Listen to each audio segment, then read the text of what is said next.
not getting knocked off.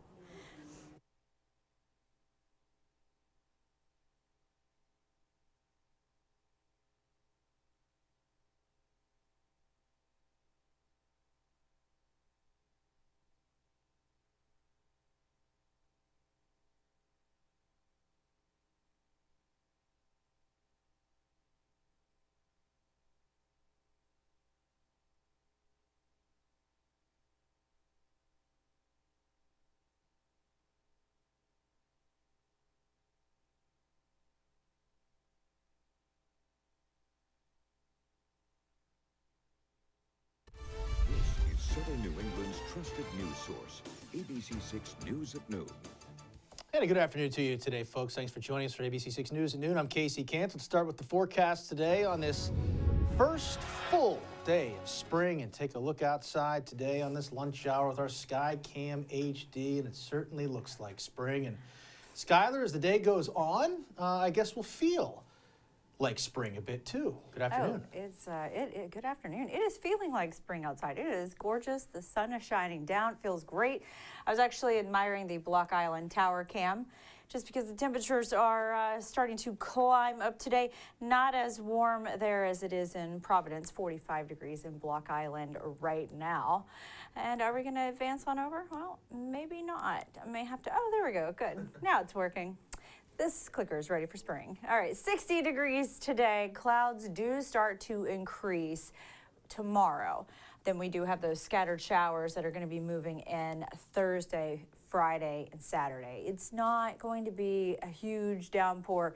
We're just going to have that rain moving in and out through the weekend. So New Bedford right now, check that number out, 61 degrees over in New Bedford. So winds are out of the west, northwest at 12 miles an hour.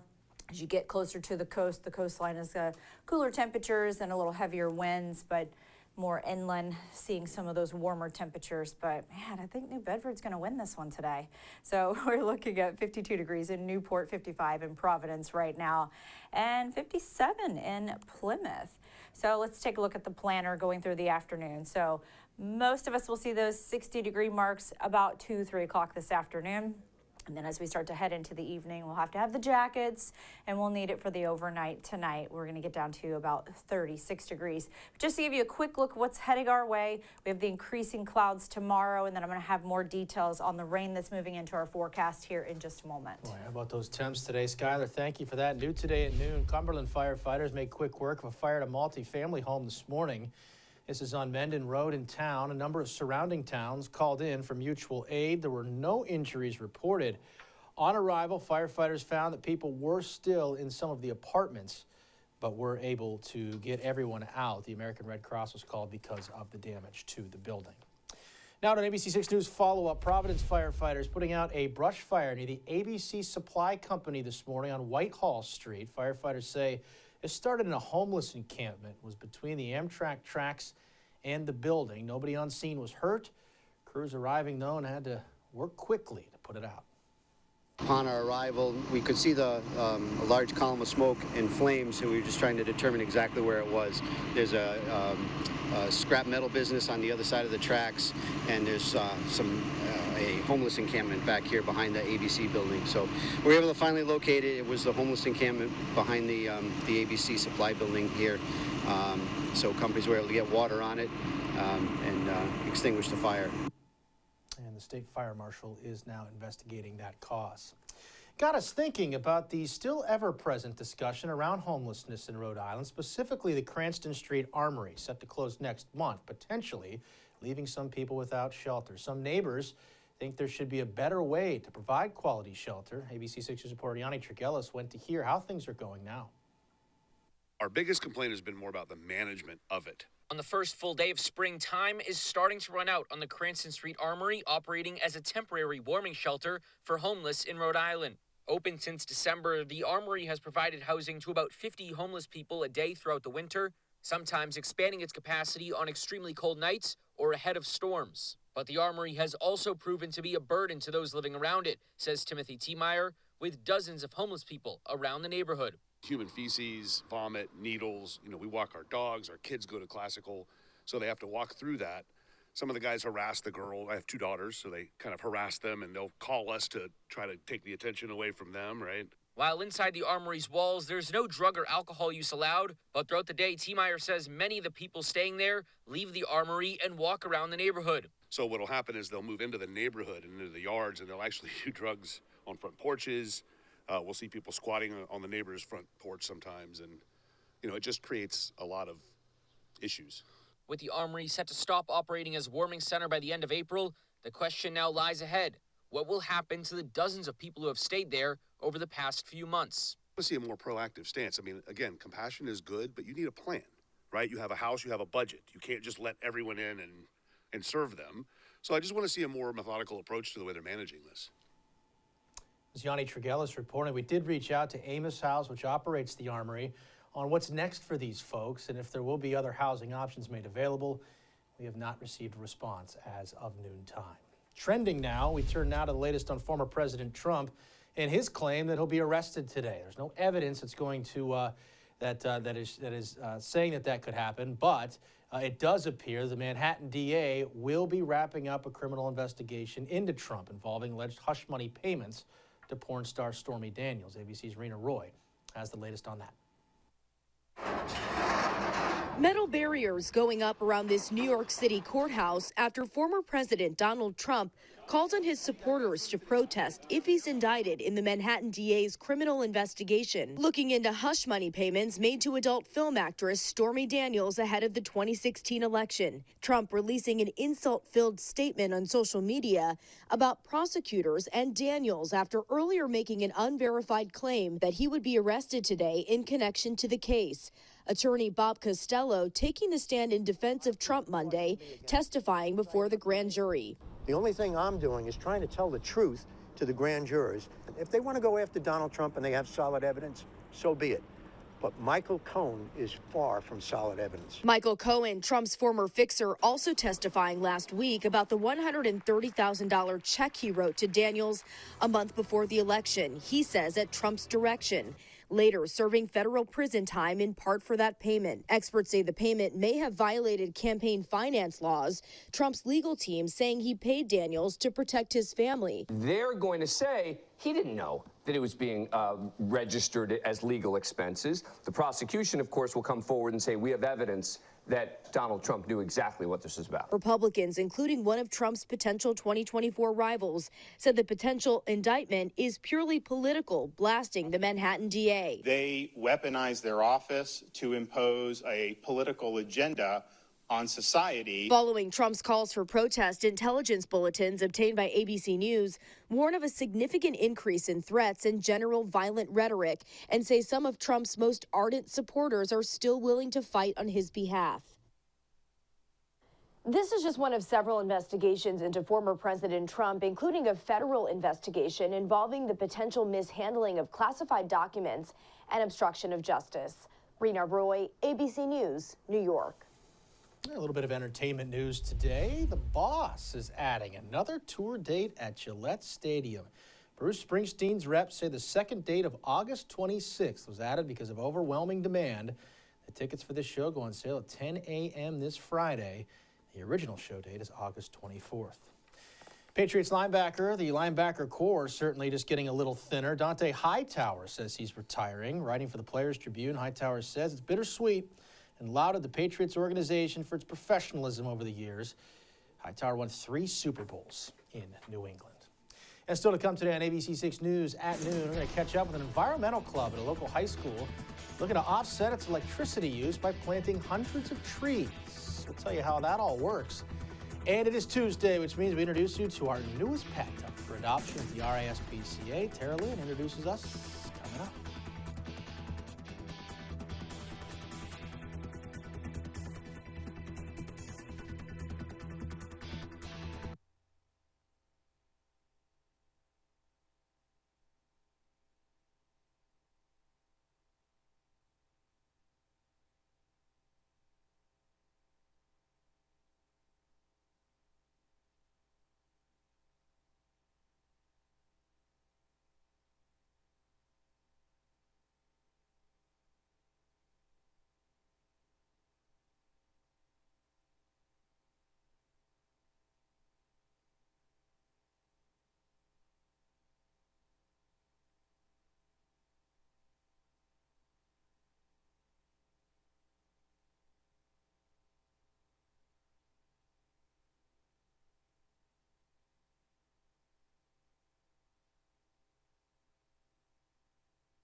Welcome back. Working hard to offset their carbon footprint. That's the mission of the Dighton-Rehoboth Regional High School's Environmental Club, and they are taking a unique approach. Here's ABC6 News anchor Terralyn Asak with why you might see the kids around town planting trees late next month. Students at Dighton-Rehoboth Regional High School are going green. The Environmental Club is partnering with the nonprofit organization Treeplenish to help make their community more sustainable. The plan is to plant 400 saplings on April 29th to offset their school's energy consumption from the past academic year. What we're really doing is we're helping the community and we're helping our local environment and area support more biodiversity, support just less carbon, more trees, which help the local organisms, help reduce carbon, they sequester carbon, and it should just help local residents if they want to themselves plant native trees in their backyards. These trees will be planted for free at all 5 schools in the district and in residents' yards. A teacher and her students at Dighton-Rehoboth brought the educational idea for the partnership to administration. Not only were we going to be able to help the environment, but there was also a curricular aspect to it where they were going to be able to help our younger people to be able to learn how to be stewards of the earth. I'm really excited to plant trees with the community.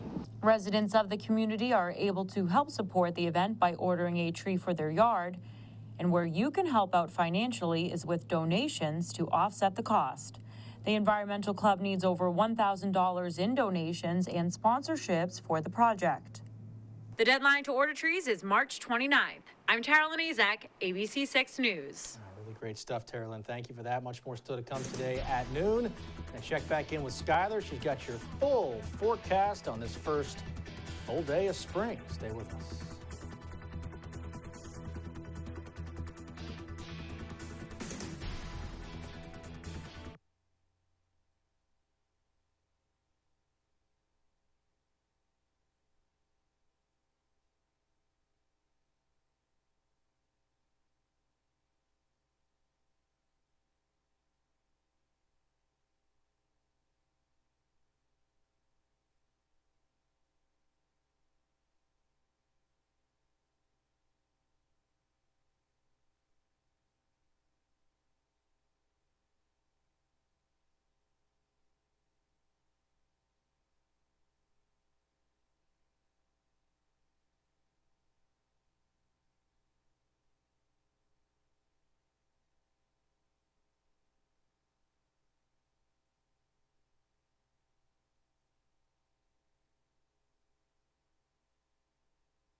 Pick of the Litter on ABC6 is brought to you by Pet Supplies Plus. Hey everyone, we are at the RISPCA for Pick of the Litter, and we are picking Miss Coda this week. Megan, tell us about Coda. Yeah, so Coda is a 5-year-old shepherd. She actually came to us a few months ago. She was pretty underweight, so she spent some time in a foster home where she has just kind of been loving life and chilling out for the past 2 months. She has gained some weight and is healthy now to be available for adoption. So she's visiting us actually this week while her foster family is away, and then she's going to be going back into her foster home where she'll spend some time and still be available. So she's really sweet. She loves going for car rides. We get to, the great thing about being in foster is that we can kind of find out what they're like in a home and things that they like. So she likes going for rides in the car, playing with tennis balls, squeaky toys, just hanging out on the couch. Yeah. So we do think that she would make, a really excellent pet. Amazing. That's my type of dog, to be able to take my dog in the car, go for a drive. What type of home would Coda be best suited for? So she does have some separation anxiety, so she would be best in a home where someone can give her a lot of attention and is home for a good amount of the time. So if you work from home, she would be the perfect dog for that. And again, it's got a good mix between kind of energy, going for walks, and then also just kind of chilling out with you at home. Playing with toys. We do think she would be best as an only pet. Okay. Yeah, so if you're looking for a companion to stay home with you, Coda is your girl. Perfect. And if you're interested in visiting Coda this week, since she's here this week, how can you go about that to so you see can her? go on our website. It's rispca.com. You can give us a call. You can fill out an application if you have any other questions about her. She'll be on our website today, so you can come visit her today, or if, next week works better for you, you can still reach out and we can schedule a meet and greet here at the shelter. Perfect. All right. Well, we are going to continue to give Coda all the pets, and we'll send it back to you in the studio.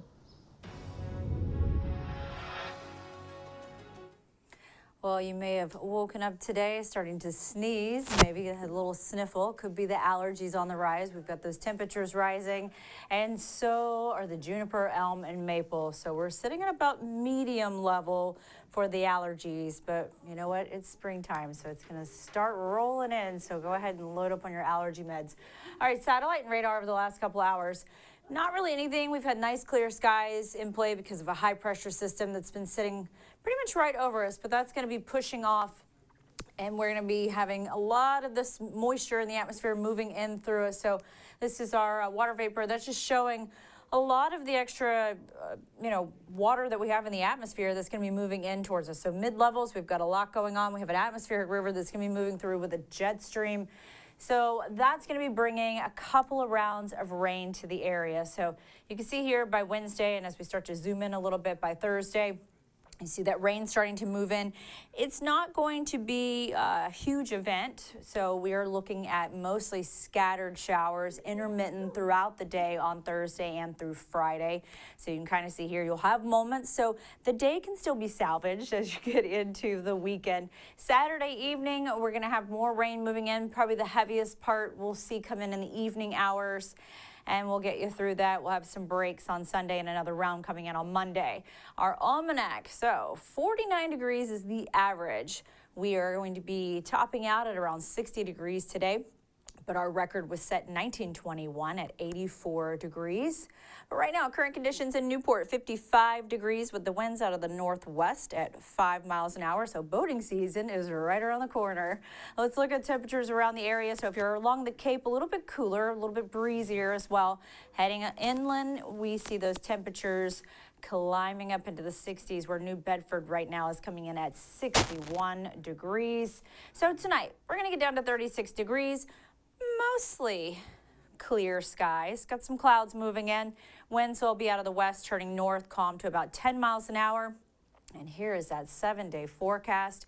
Make use of the time today. It is gorgeous.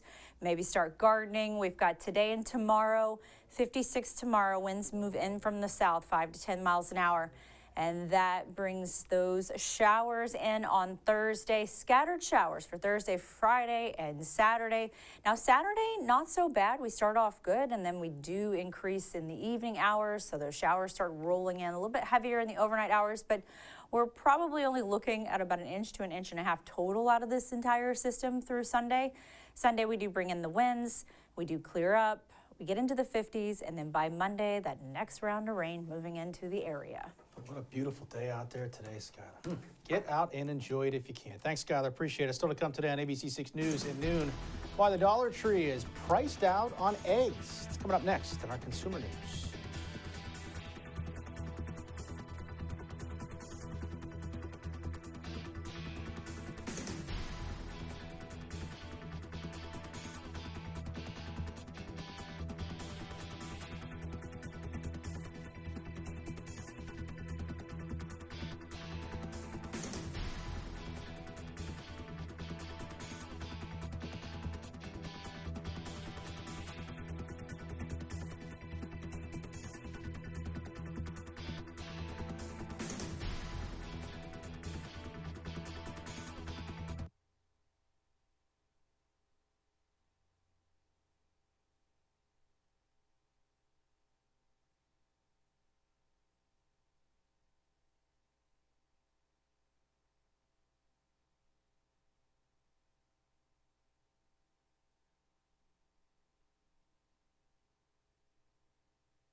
Back with a look at consumer news now. Foot Locker is downsizing. The company announced its plans to close about 400 stores by 2026. It'll have a smaller footprint in some shopping malls as they close underperforming stores. But Foot Locker also looking towards the future. They say they want to reimagine the brand to become more relevant to younger shoppers, especially sneakerheads.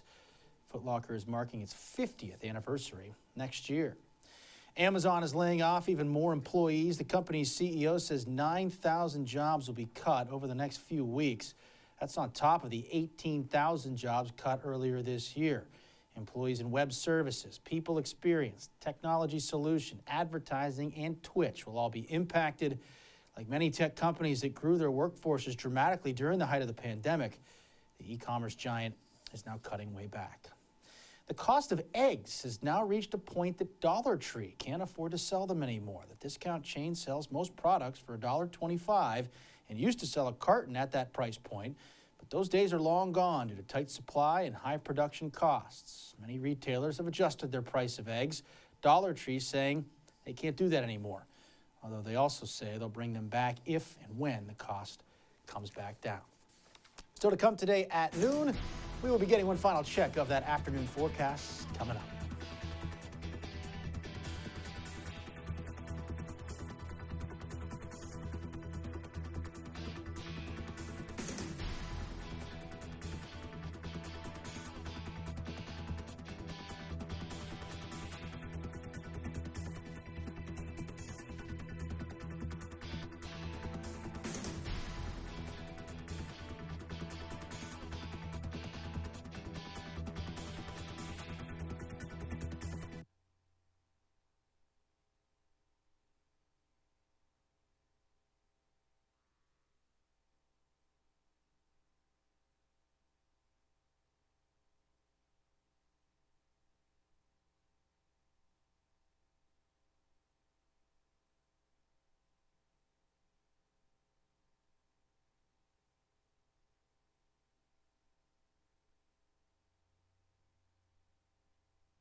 Tonight we get down to 36 degrees. Winds will be out of the west, turning north, calm to about 10 miles an hour. And as we look at that 7-day forecast, will we or will we not? There we go. 60 degrees today. Get out and enjoy this. This is the best day of the week. So today and tomorrow, and then it's downhill after that. Casey, what are you doing for your birthday today? Because that's the big question here. Going outside somewhere, that's for sure, Skylar. Thank you. Thank you, folks, for watching today as well. We do appreciate it. The news continues first at 4. Have a great rest of your Tuesday.